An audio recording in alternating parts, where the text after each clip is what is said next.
ಸರ್ಕಾರಿ ಸ್ವಾಮ್ಯದ ಸಕ್ಕರೆ ಕಾರ್ಖಾನೆಯಿಂದಲೇ ಬಿಲ್ ಬಾಕಿ ಉಳಿದುಕೊಂಡಿದೆ. ಬರೋಬ್ಬರಿ ಎಷ್ಟು ಗೊತ್ತಾ? 52 ಕೋಟಿ. ಎಸ್, ಕೋಟಿ ವಿದ್ಯುತ್ ಬಿಲ್ ಬಾಕಿ ಉಳಿಸಿಕೊಂಡ ಮೈ ಶುಗರ್. ಹಲವು ವರ್ಷಗಳಿಂದ 52.25 ಕೋಟಿ ವಿದ್ಯುತ್ ಬಿಲ್ ಬಾಕಿ ಇದೆ. ಹಾಗಿದ್ರೆ ಮನ್ನಾ ಆಗಲಿದೆಯಾ ಮೈ ಶುಗರ್ ಸಕ್ಕರೆ ಕಾರ್ಖಾನೆಯ ವಿದ್ಯುತ್ ಬಿಲ್ ಅನ್ನೋ ಪ್ರಶ್ನೆ ಕೂಡ ಈಗ ಎದುರಾಗಿರುವಂಥದ್ದು. ಯಾಕಂದ್ರೆ ಬಿಲ್ ಮನ್ನಾಗೆ ಸರ್ಕಾರಕ್ಕೆ ಪತ್ರವನ್ನ ದಿನೇಶ್ ಗೂಳಿಗೌಡ ಬರೆದಿದ್ರು. 25 ವರ್ಷಗಳಿಂದ ಉಳಿಸಿಕೊಂಡ ವಿದ್ಯುತ್ ಬಿಲ್ ಬಾಕಿ ಮನ್ನಾಗೆ ಈಗ ಸರ್ಕಾರಕ್ಕೆ ಪತ್ರವನ್ನ ಕೂಡ ಬರೆಯಲಾಗಿದೆ. ಮಂಡ್ಯದ ವಿಧಾನ ಪರಿಷತ್ ಸದಸ್ಯ ದಿನೇಶ್ ಗೂಳಿಗೌಡರು ಪತ್ರವನ್ನ ಬರೆದಿದ್ರು. ಇನ್ನು ದಿನೇಶ್ ಗೂಳಿಗೌಡ ಪತ್ರಕ್ಕೆ ಸಿಎಂ ಸಿದ್ದರಾಮಯ್ಯ ಸಹಿ ಮಾಡಿದ್ದಾರೆ ಅಂತ ಕೂಡ ಹೇಳಲಾಗಿದೆ. ಈ ಸಂಬಂಧ ಪರಿಶೀಲಿಸಿ ಸಚಿವ ಸಂಪುಟದ ಮುಂದೆ ತರುವಂತೆ ಈಗ ನಿರ್ಧಾರವನ್ನ ಕೂಡ ತೆಗೆದುಕೊಳ್ಳಲಾಗಿದೆ. ಇನ್ನು ಇತ್ತ ಹಣಕಾಸು ಇಲಾಖೆಯ ಕಾರ್ಯದರ್ಶಿಗೆ ಸಿಎಂ ಸೂಚಿಸಿದ್ದಾರೆ ಅಂತ ಕೂಡ ಹೇಳಲಾಗಿದೆ. ಹೀಗಾಗಿ ಮನ್ನಾ ಆಗಲಿದೆಯಾ ಮೈ ಶುಗರ್ ಸಕ್ಕರೆ ಕಾರ್ಖಾನೆಯ ವಿದ್ಯುತ್ ಬಿಲ್ ಎಂಬ ಪ್ರಶ್ನೆ ಕೂಡ ಈಗ ಎದುರಾಗಿರುವಂಥದ್ದು. ಬರೋಬ್ಬರಿ 25 ವರ್ಷಗಳಿಂದ ವಿದ್ಯುತ್ ಬಿಲ್ ಬಾಕಿ ಇದೆ. ಎಷ್ಟು ಗೊತ್ತಾ? 52.25 ಕೋಟಿ ವಿದ್ಯುತ್ ಬಿಲ್ ಬಾಕಿ ಉಳಿದುಕೊಂಡಿದೆ ಅಂತ ಹೇಳಲಾಗಿದೆ. ಹೀಗಾಗಿ ಇಷ್ಟು ಮನ್ನಾ ಮಾಡೋದಕ್ಕೆ ಈಗಾಗಲೇ ವಿಧಾನ ಪರಿಷತ್ ಸದಸ್ಯ ದಿನೇಶ್ ಗೂಳಿಗೌಡ ಪತ್ರವನ್ನ ಬರೆದಿದ್ರು ಸರ್ಕಾರಕ್ಕೆ. ಸಿಎಂ ಸಿದ್ದರಾಮಯ್ಯನವರು ಕೂಡ ಗ್ರೀನ್ ಸಿಗ್ನಲ್ ಕೊಟ್ಟಿದ್ದಾರೆ ಅಂತ ಹೇಳಲಾಗಿದೆ. ಈ ಕುರಿತಾಗಿ ಇನ್ನೂ ಹೆಚ್ಚಿನ ಮಾಹಿತಿ ಕೊಡ್ತಾರೆ ನಮ್ಮ ಪ್ರತಿನಿಧಿ ರಾಘವೇಂದ್ರ. ಬರೋಬ್ಬರಿ 52 ಕೋಟಿ ವಿದ್ಯುತ್ ಬಿಲ್ ಬಾಕಿ ಇದೆ ಸರ್ಕಾರಿ ಸ್ವಾಮ್ಯದ ಸಕ್ಕರೆ ಕಾರ್ಖಾನೆಯಿಂದ. ಸೊ ಹೀಗಾಗಿ ಇಷ್ಟು ಅಮೌಂಟ್ ಮನ್ನಾ ಆಗಲಿದೆಯಾ ಅನ್ನೋ ಪ್ರಶ್ನೆ ಕೂಡ ಈಗ ಎದುರಾಗಿರುವಂಥದ್ದು. ಸರ್ಕಾರ ಕೂಡ ಓಕೆ ಅಂದಿದೆ ಅಂತ ಹೇಳಲಾಗ್ತಿದೆ. ಈ ಬಗ್ಗೆ ಹೆಚ್ಚಿನ ಡೀಟೇಲ್ಸ್.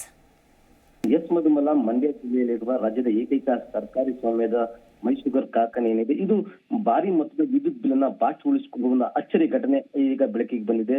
ಏನು ಸುಮಾರು 25 ವರ್ಷಗಳಿಂದಲೂ ಕೂಡ ಸುಮಾರು 52 ಕೋಟಿ ವಿದ್ಯುತ್ ಬಿಲ್ ಅನ್ನ ಈಗ ಬಾಕಿ ಉಳಿಸಿಕೊಳ್ಳುವಂತದ್ದು. ಹೀಗಾಗಿ ಏನೀಗಾಗಲೇ ಕೂಡ ಸಾಕಷ್ಟು ನಷ್ಟದಲ್ಲಿರುವಂತಹ ಈ ಒಂದು ಕಾರ್ಖಾನೆಗೆ ಹಲವು ಬಾರಿ ರಾಜ್ಯ ಸರ್ಕಾರ ಸಾಕಷ್ಟು ಅನುದಾನವನ್ನು ಕೊಟ್ಟಿದ್ರು ಕೂಡ ಈ ಕಾರ್ಖಾನೆ ಇನ್ನೂ ಕೂಡ ಪುನಶ್ಚೇತನವಾಗಿಲ್ಲ. ಇದರ ನಡುವೆ ಕೂಡ ಈಗ ಇಷ್ಟೊಂದು ಬೃಹತ್ ಮಟ್ಟದ 52 ಕೋಟಿ ವಿದ್ಯುತ್ ಬಿಲ್ ಕೂಡ ಇರುವಂತದ್ದು ಈಗ ಕಾರ್ಖಾನೆಗೆ ಒಂದು ರೀತಿ ತಲೆನೋವಾಗಿದೆ.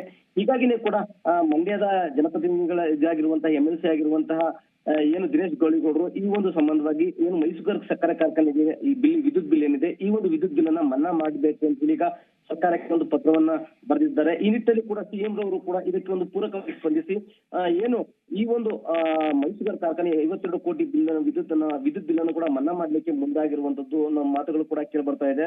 ಈಗಾಗಲೇ ಕೂಡ ಸುಮಾರು 25 ವರ್ಷಗಳಿಂದ ಈ ಬಿಲ್ ಅನ್ನು ಕೂಡ ಯಾವುದೇ ಬಿಲ್ ಅನ್ನು ಕೂಡ ಪಾವತಿ ಮಾಡಿಲ್ಲ. ಈ ನಿಟ್ಟಿನಲ್ಲಿ ಕೂಡ ದಿನೇಶ್ ಗೂಳಿಗೌಡರು ಈ ಒಂದು ಪತ್ರವನ್ನ ಮುಖ್ಯಮಂತ್ರಿಗಳಿಗೆ ಬರೆದಿ ಮುಖ್ಯಮಂತ್ರಿಗಳಿಗೆ ಮನವಿಯನ್ನ ಮಾಡಿದ್ದಾರೆ. ಈಗಾಗಲೇ ಕೂಡ ಈ ಮನವಿಯನ್ನ ಪರಿಶೀಲಿಸುವಂತಹ ಸಿದ್ದರಾಮಯ್ಯನವರು ಸಚಿವ ಸಂಪುಟದ ಮುಂದೆ ಇದನ್ನ ತರಬೇಕು ಅಂತ ಹೇಳಿ ಹಣಕಾಸು ಇಲಾಖೆಯ ಕಾರ್ಯದರ್ಶಿಗೆ ಸೂಚನೆಯನ್ನ ಕೊಟ್ಟಿದ್ದಾರೆ. ಈ ನಿಟ್ಟಿನಲ್ಲಿ ಎಲ್ಲೋ ಒಂದು ಕಡೆ ಈ ಒಂದು ಸಕ್ಕರೆ ಕಾರ್ಖಾನೆ ಬೃಹತ್ ಮೊತ್ತದ ಈ ಒಂದು ವಿದ್ಯುತ್ ಬಿಲ್ ಅನ್ನ ಮನ್ನಾ ಮಾಡ್ಲಿಕ್ಕೂ ಕೂಡ ಸರ್ಕಾರ ಮುಂದಾಗಿರುವಂತಹ ಒಂದು ಕಾರ್ಯವೂ ಕೂಡ ಕೇಳಿ ಬರ್ತಿರುವಂತದ್ದು ಮಧುಮಲ.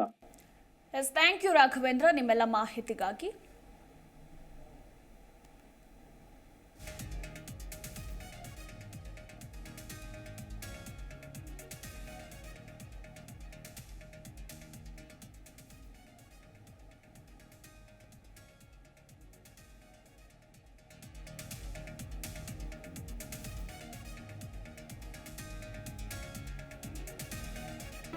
ಜಿ ಕನ್ನಡ ನ್ಯೂಸ್ ಈಗ ನಿಮ್ಮ ಮನೆಯಲ್ಲೇ ನೋಡಿ. ಎಲ್ಲ ಕೇಬಲ್ಗಳಲ್ಲಿ ಈಗ ಲಭ್ಯ.